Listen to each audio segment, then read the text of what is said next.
Hey everybody, and welcome back to Sip and Talk. Sometimes I lay awake at night, and it's not even like, global politics or anything. It's like, should I organize my spice rack? Really? It's like a huge mess. Speaking of messy, Okay.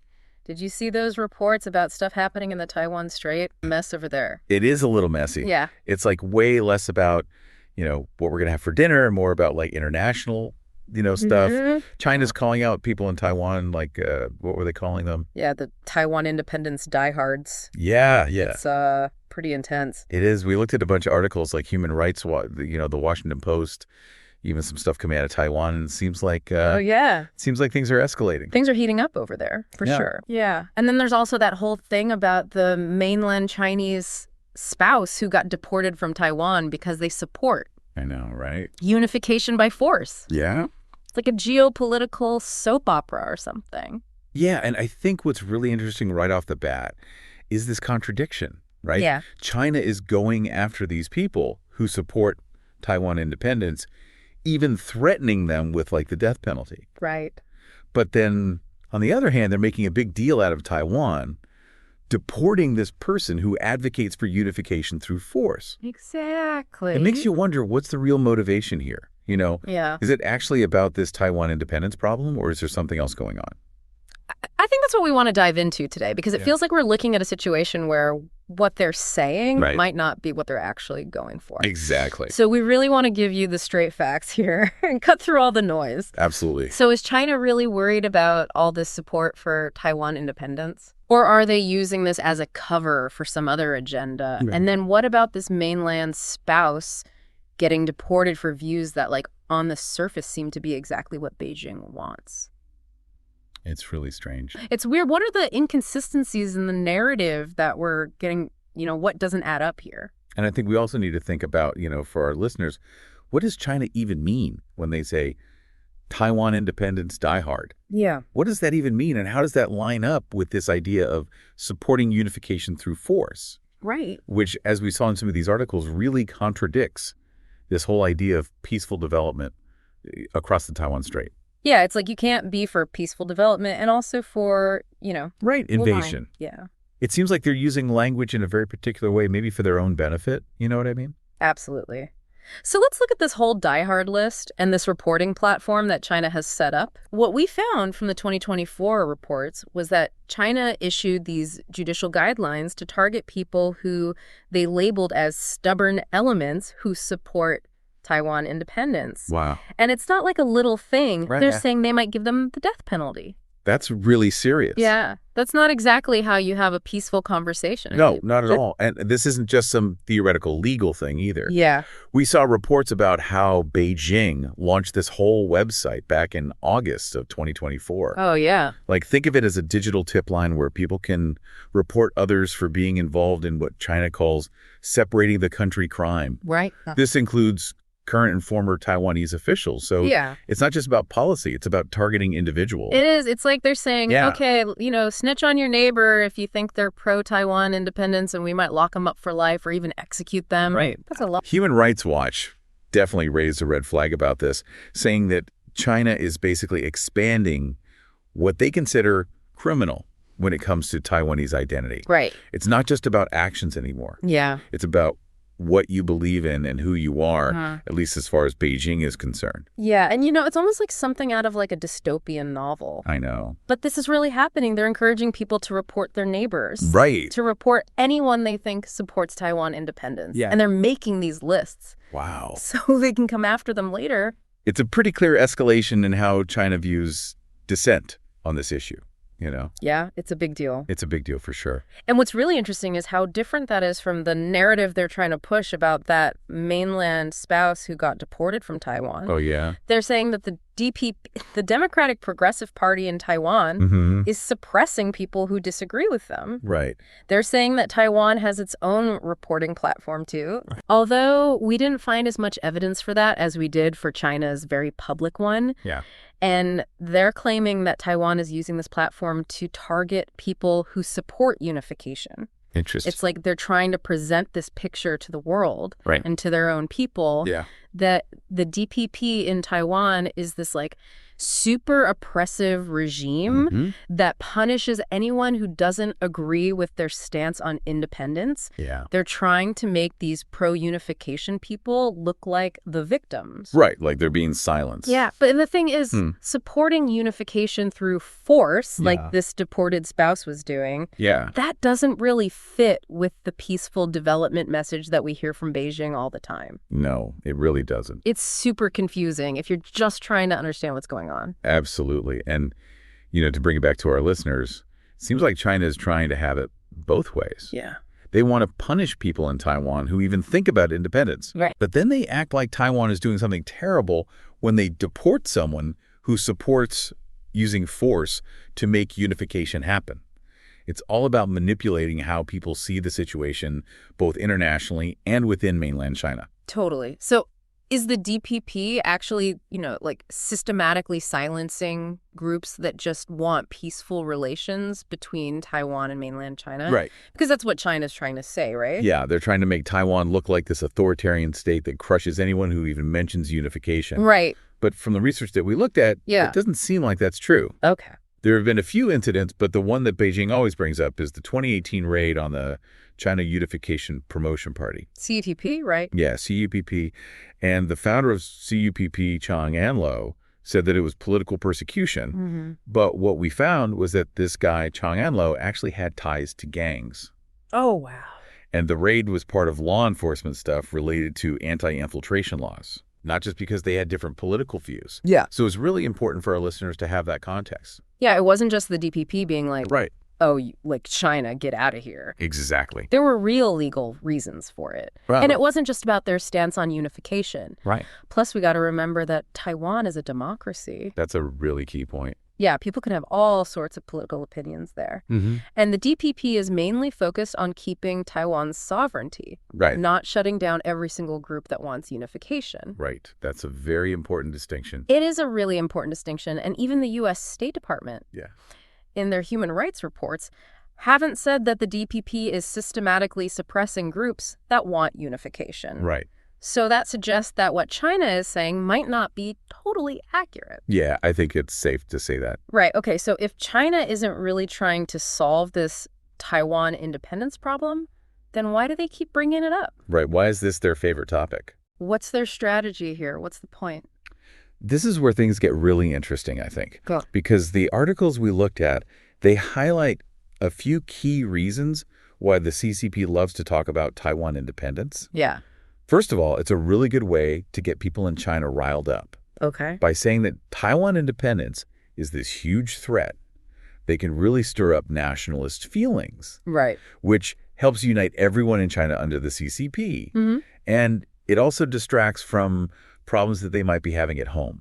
Oh, yeah. Like a slow economy or political disagreements. It's a good old us versus them. Exactly. It's classic. It's a classic. For a reason it works. Yeah. And it makes sense for them politically, right? Totally. If you can unite everyone against an enemy, then you can stay in power. Right. Okay, so that's one reason. Yeah, another reason is that it gives them a justification for their actions internationally. Okay. Including the possibility of using force against Taiwan. Oh, yeah. By saying that any military action they take is just to stop Taiwan from breaking away from China. Instead of an attack on a sovereign country. Right. It makes it harder for other countries to condemn them. Yeah. They want to control how people see the situation. Totally. And make it look like they're just protecting their territory. Right. So instead of saying we're invading a democracy, they say we're just stopping a rebellion. Exactly. And that makes a huge difference in how other countries respond. It's a big deal. Yeah. It's a big deal for sure. So that's the second reason. What's number 3? The third reason is that it's a way to create division within Taiwan itself. Oh, okay. How so? So basically, they label anyone who wants Taiwan to stay self-governing as pro-independence. Okay. Even if they just want to keep things the way they are and don't actually want formal independence. Right. By doing this, they hope to cause disagreements within Taiwan and make Taiwanese society weaker. Yeah. Which could then make it easier for them to influence things in Taiwan. It's like saying, if you're not totally with us, then you're against us and part of the problem. Exactly. It's divisive. It's not a way to have a productive conversation. Definitely not. So that's the third reason, and then there's a fourth reason. Okay, what's that? It's about the way they try to portray people within Taiwan who support the CCP. Okay. They basically paint them as victims of this so-called Taiwan independence suppression. Right. Even if these people have close ties to Beijing. Yeah. Or openly support using force to unify Taiwan. Yeah. They use this narrative to make the Taiwanese government look bad. Right.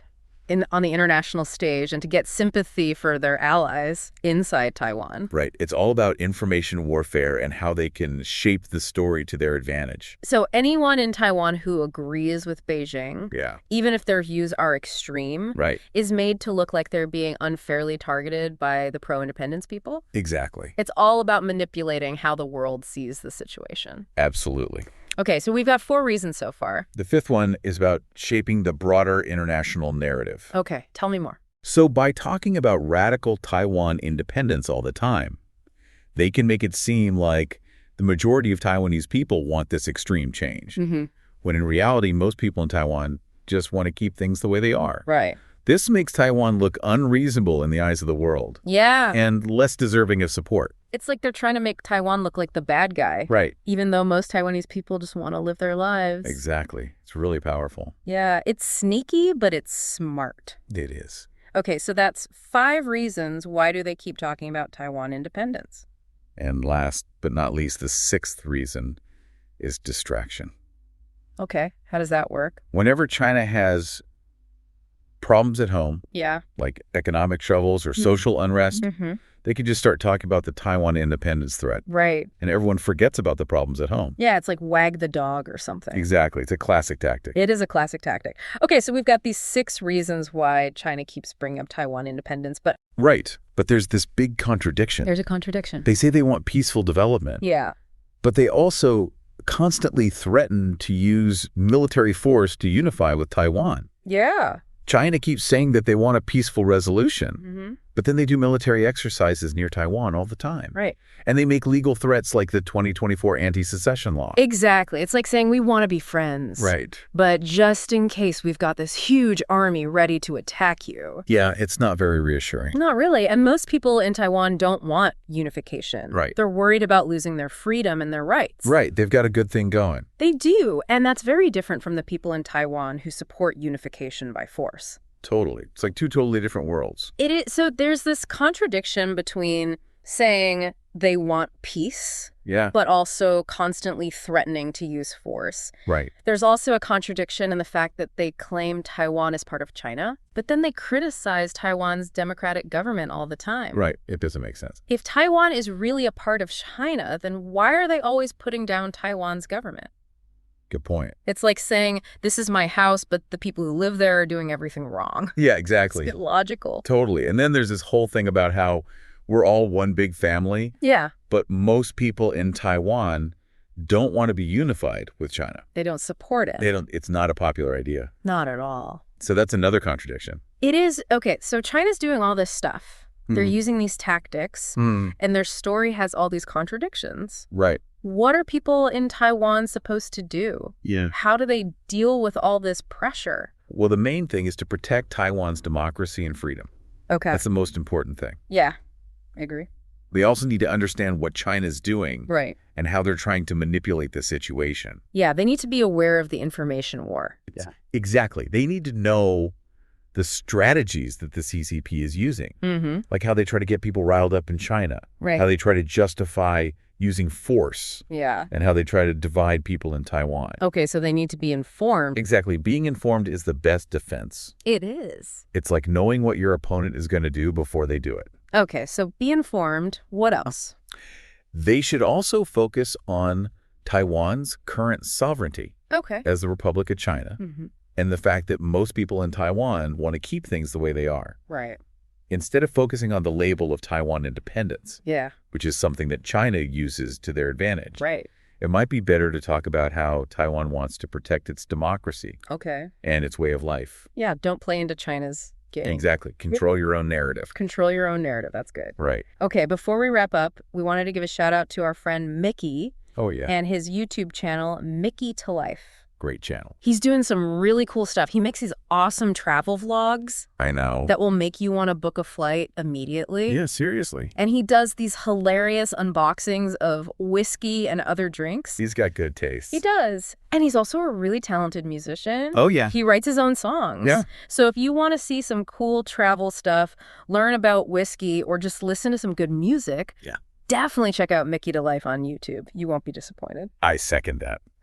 All right. So bringing it back to today's topic, we've learned that China's whole thing about Taiwan independence isn't really about solving a problem. Right. It's about political maneuvering. Exactly. They're using it to make people in China feel nationalistic, to justify their actions to the rest of the world, and to try to cause problems within Taiwan. Right. And the whole thing with the deported mainland spouse? Yeah. That seems like a way to make Taiwan look bad. Totally. Like they're silencing people who disagree with them. It's all about controlling the narrative. Yeah, it is. And for you listening, it's important to see the contradictions in what China is saying. Absolutely. They say they want peaceful unification, but they always threaten to use force. Right.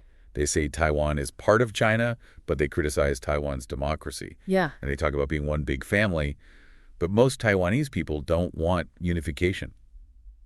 Yeah, those are some pretty big inconsistencies. They are. It suggests that China is more interested in control than in actually working things out. Okay, so for you listening, hopefully this has helped you understand what's going on in the Taiwan Strait. It's complicated. It is complicated. But hopefully we've made it a little bit clearer. It's not just about a list of names or one person being deported. It's about understanding the bigger picture. Exactly. How China is using information, what their real goals are, and how complicated the situation is. It's about seeing through the smoke and mirrors. It is, and it makes you think, what's the best way for Taiwan to handle all of this? That's a really important question. It is, how can they protect their democracy with all this pressure from China? What does peace even mean in this situation? Yeah, what does peace mean? There are no easy answers. No, there aren't, but it's something we all need to keep thinking about. I agree. It's a big deal. It is for everyone. For everyone. All right, we'll see you next time. See you later.